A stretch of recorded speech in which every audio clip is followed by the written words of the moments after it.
welcome. This is the Dr. Noela Mogga Mentor series. I am Dr. Noela Mogga. So today I'll be interviewing the Director of Nursing and Midwifery Services in South Sudan, Ministry of Health. This is Rev Janet Michael.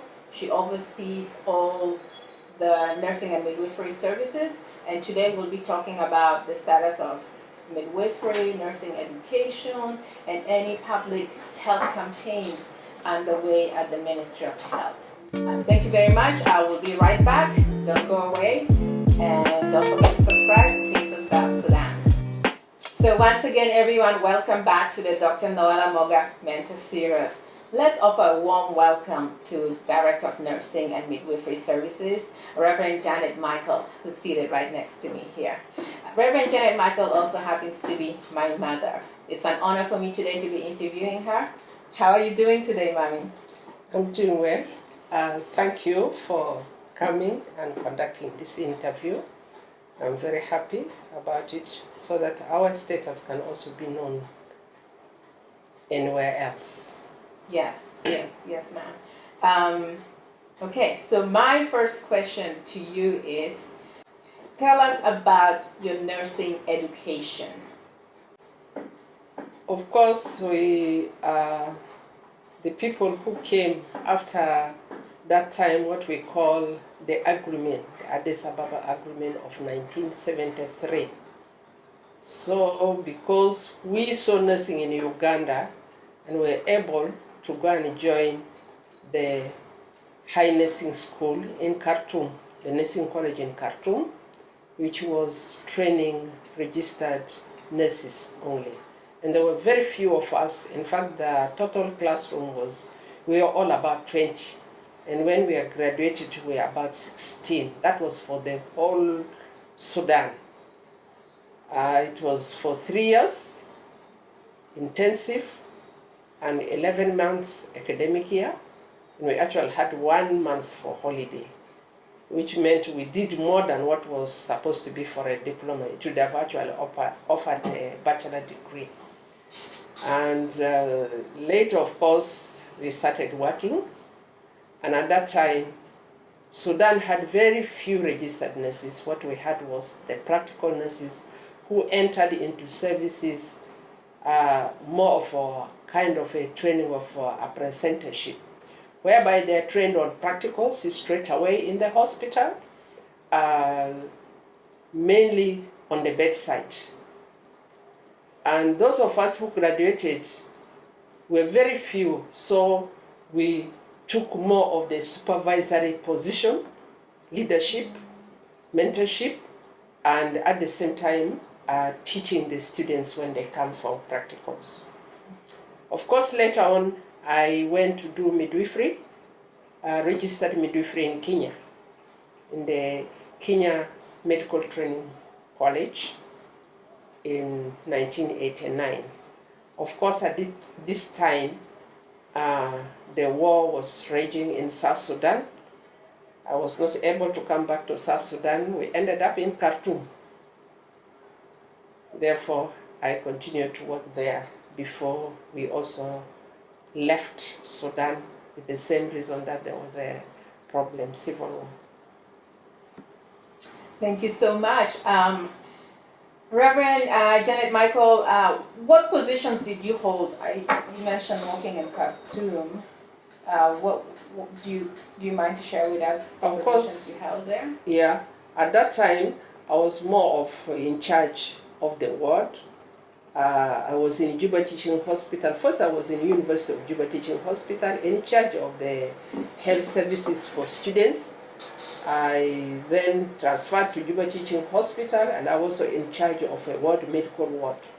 After training, we are not able to be absorbed into the government system.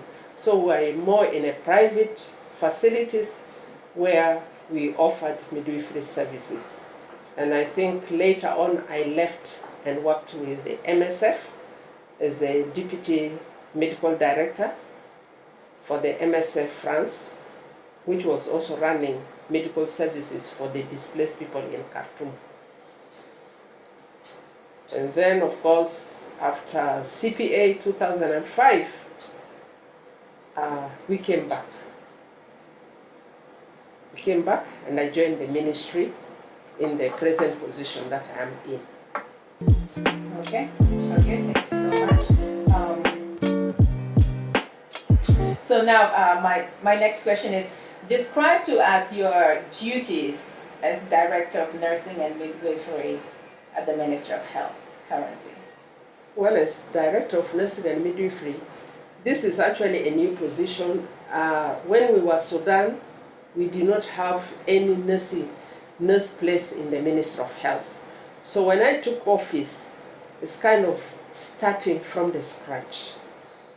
And at that time, we were still one Sudan until after the independence, that is 2011, whereby we are able now to establish the hierarchy independently. My main, of course, as we start, is that to establish an office that oversees the practice of nursing and midwifery, to look at placement in their various facilities, and to make sure that these nurses and midwives are practicing according to the required standard. Meanwhile, overseeing supervision, policy development, which we haven't yet gone, and we haven't done a lot because there was nothing, but we've been helped also with our partners concerning nursing and midwifery.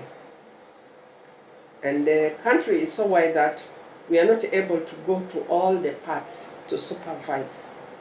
And hence, it is giving us also one of the challenges that we are not able to oversee. During the war, what happened was that a lot of NGOs trained health workers, and what we call them, they are given short training from 2 weeks, 3 months, to 9 months. If it is ever the highest, it's 9 months. Mm-hmm. These people are working in our facilities, and they are all being called nurses and midwives. Mm-hmm. Whereby, as we are concerned, they are not actually to carry the title nurse. They are more of an assistant nurse. But because of lack of human resource, they are working. Not until 2010, when we started having a registered nursing college started in Juba. The same college was started in Wow by the Catholic organization, which is faith-based, and another one also, Mary Help in Wow, which was also a church based by the Catholic sisters. These 3 schools came at the same time, and for the first time that we are training registered nurses and midwives in South Sudan. And the first graduates came out in 2013. Mm-hmm. Mm-hmm. At the end of 2013, that is when we had the first ones.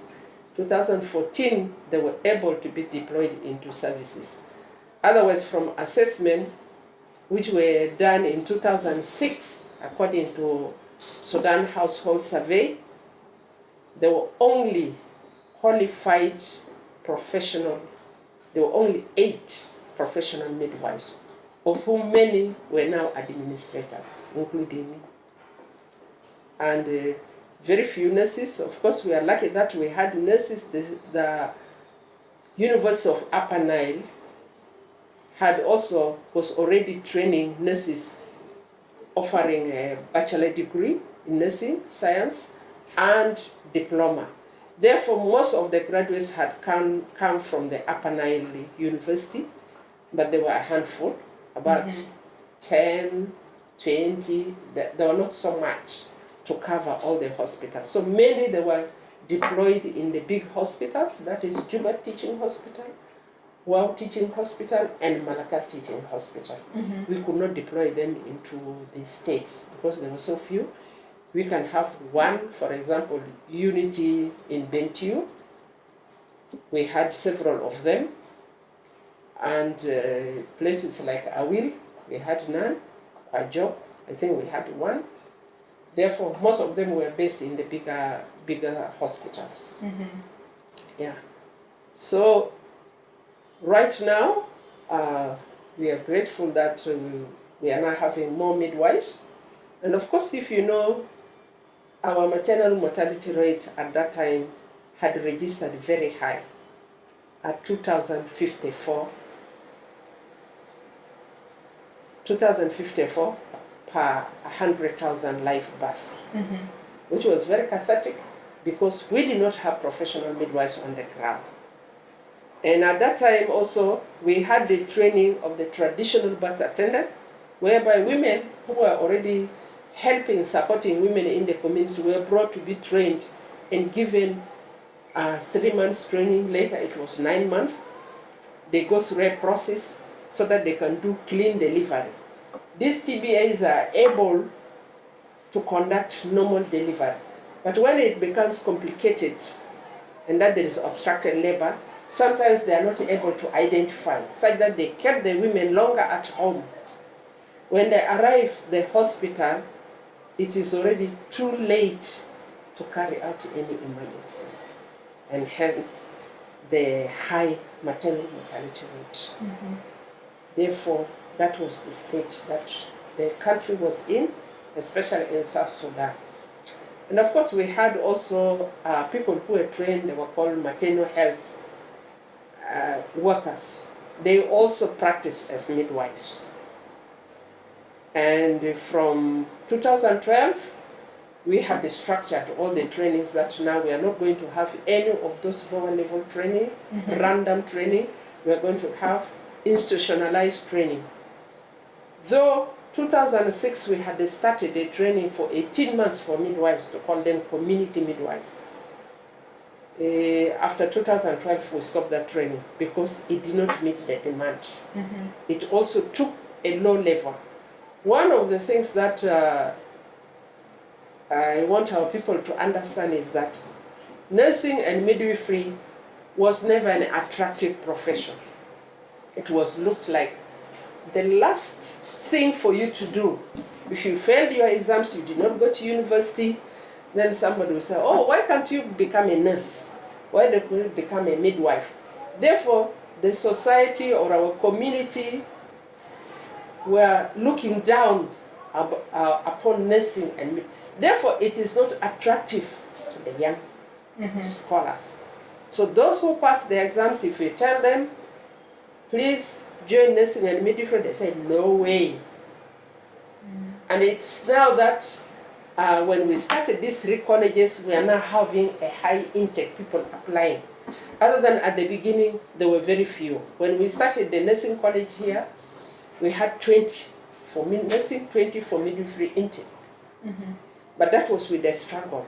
You cannot find the qualified people to join the college. But now we are having more people joining, and interviews are becoming very high now because there are a lot of people who want to enter to that profession. I'm glad you mentioned about Juba College of Nursing and Midwifery struggling to attract qualified candidates to join the nursing profession. How can we inspire the young students of South Sudan that this is an honorable profession that has a lot of value and in which they provide a much needed service to the community? Thank you. We have been having, at one stage, we've done campaigns going through the secondary schools, trying to talk about nursing and midwifery profession. And one of the other greatest campaigns is that we have every year, we have the International Day of Midwives, and we have the International Nurses Day, which falls in May 5th and May 12th. So we have large campaigns. We march around the town trying to tell people that, look, these are nurses and midwives. And then we have radio talk show, television, and newspapers. So in these talks, we try to tell them about the importance of joining nursing and midwifery, and talk about also the requirements. So those are big major occasions. And then we have our Nurses and Midwives Association. They've been going around secondary school. Actually, they created competition on essay writing. So the students are writing an essay to ask them why they would like to join the school. Why is it so important to be a midwife? This has been sponsored and supported by the Canadian Midwives Association. We are actually in network with the Canadian Midwives Association, who are also supporting our association here. So in these major occasions, we talk about it. And visiting schools, the association has also been going around the country, going to schools and making them to write these essays and trying to give them a talk. And then they have a brochure which they give around also to see that the students are motivated. Of course, one of the things that our students or our youngsters are seeing in the midwifery department, they used to think like, oh no, I cannot be a midwife. Midwives are only elder women, because they were looking at the TBAs. It's like, so when we had our first graduates, there was always a conflict in the clinical area. The TBAs can even tell the women, say, these are young girls. They cannot be delivering you. So sometimes they're facing problems because they are young. And all this period they've been thinking of the image, oh, a midwife to be, you must be very old. So now this has shifted off because we are now having over 400 midwives who have graduated young, who are all working around the country. And the image is changing. So it's becoming attractive. When they saw this girl who came from a community, she's performing very well, then she's now looking after her parents, looking after their children because she's earning. So more are coming. And one of the things that we have is that in our public service, if you come, when you graduate, because the salary scale is all the same. As you graduate with a diploma, you enter to grade 9, which is also for those who have done a bachelor degree, but with the 2 segments ahead. Therefore, there is also a career professionalism. Now we are having some of our students, they have gone to Kenya to bridge to a bachelor degree. And some of those who had already a bachelor degree from University of Upper Nile, some of them are doing masters. So this is already an attraction that they can see that, oh, no, we are not just stuck. Because people used to think, you become a nurse, you are getting a certificate, and that's it. And so this year and last year, we've seen a very high people applying. That's really encouraging. That's very encouraging. Thank you. I wanted to ask about the status of nursing education in South Sudan. You mentioned University of Upper Nile. You have University of Juba here. Is there any other major university? No, University of Juba is not doing any nursing. Right now we are having Upper Nile University, and then which is then we have a new one which has opened in Wow. That is the Mary Help Nursing School. They have started this year. They're going to have an intake to offer a bachelor degree in nursing. Okay. That is a private school which is faith-based. They started it as a diploma training. Now they have built, but they have attached their school to the University of Bahar Ghazal, which is in Wow. So that is the one which we have currently. Okay. So in terms of your nursing colleges, you have this one, the Juba College of Nursing and Midwifery. We have about Mary Health, and which other ones are there? We have we have those which are national by the government, and we have the faith-based, and we have private people who have developed private schools.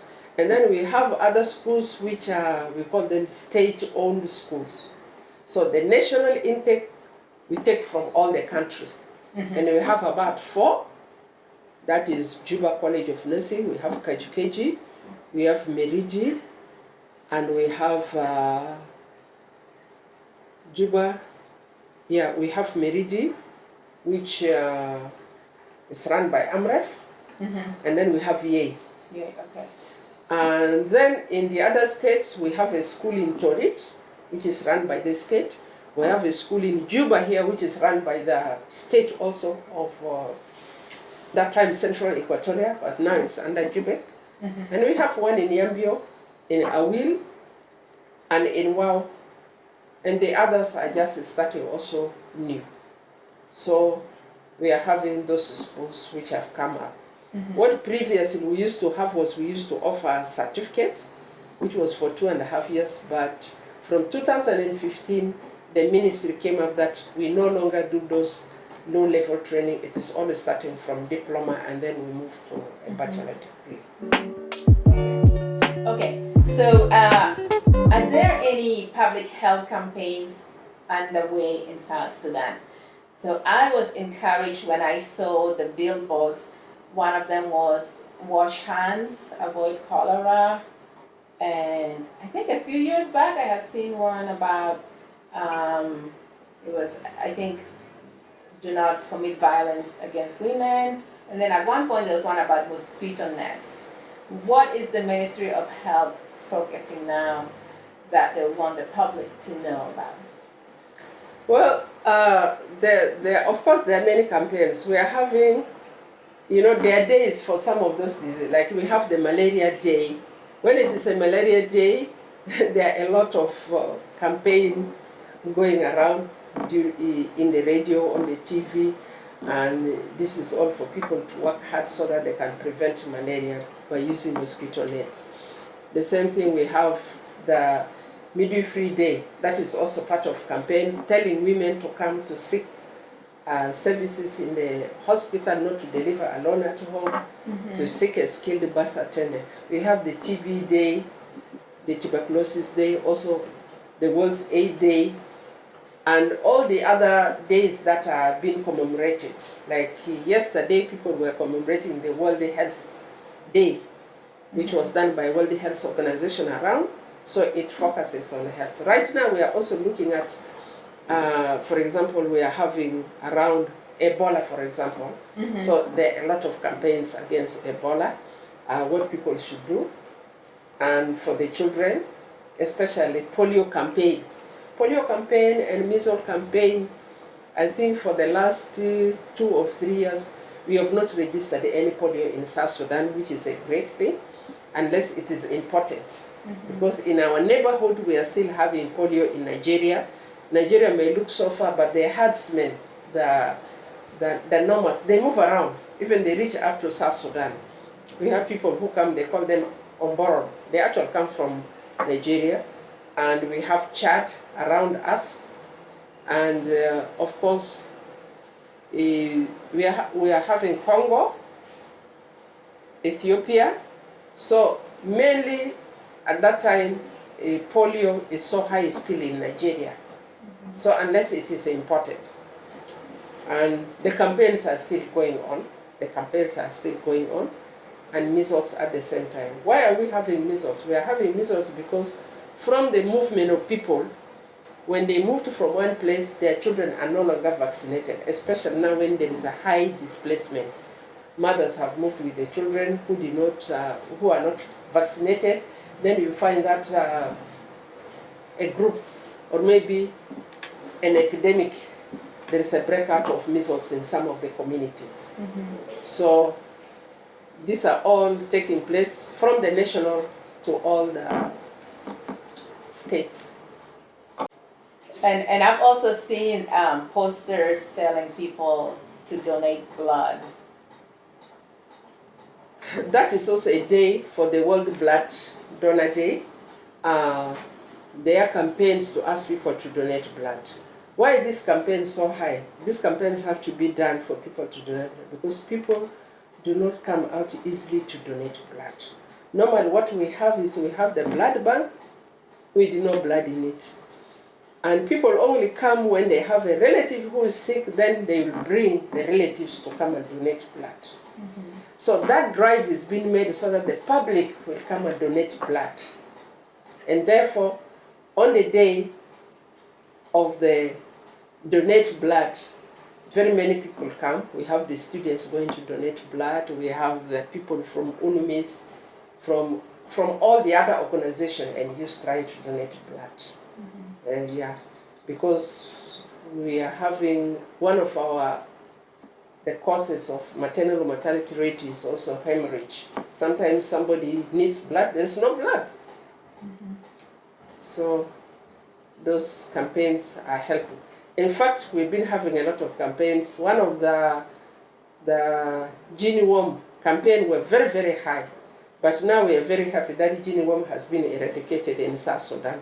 In fact, they have now put up a price. If you find the genie worm, they're going to pay you about £50,000 if you report, mm-hmm. which means it's not there. Mm-hmm. That, of course, was being supported by the Qatar Foundation for eradication of genie worm in Africa. Mm-hmm. Once again, everyone, you are watching an episode of the Dr. Noela Mogga Mentor series.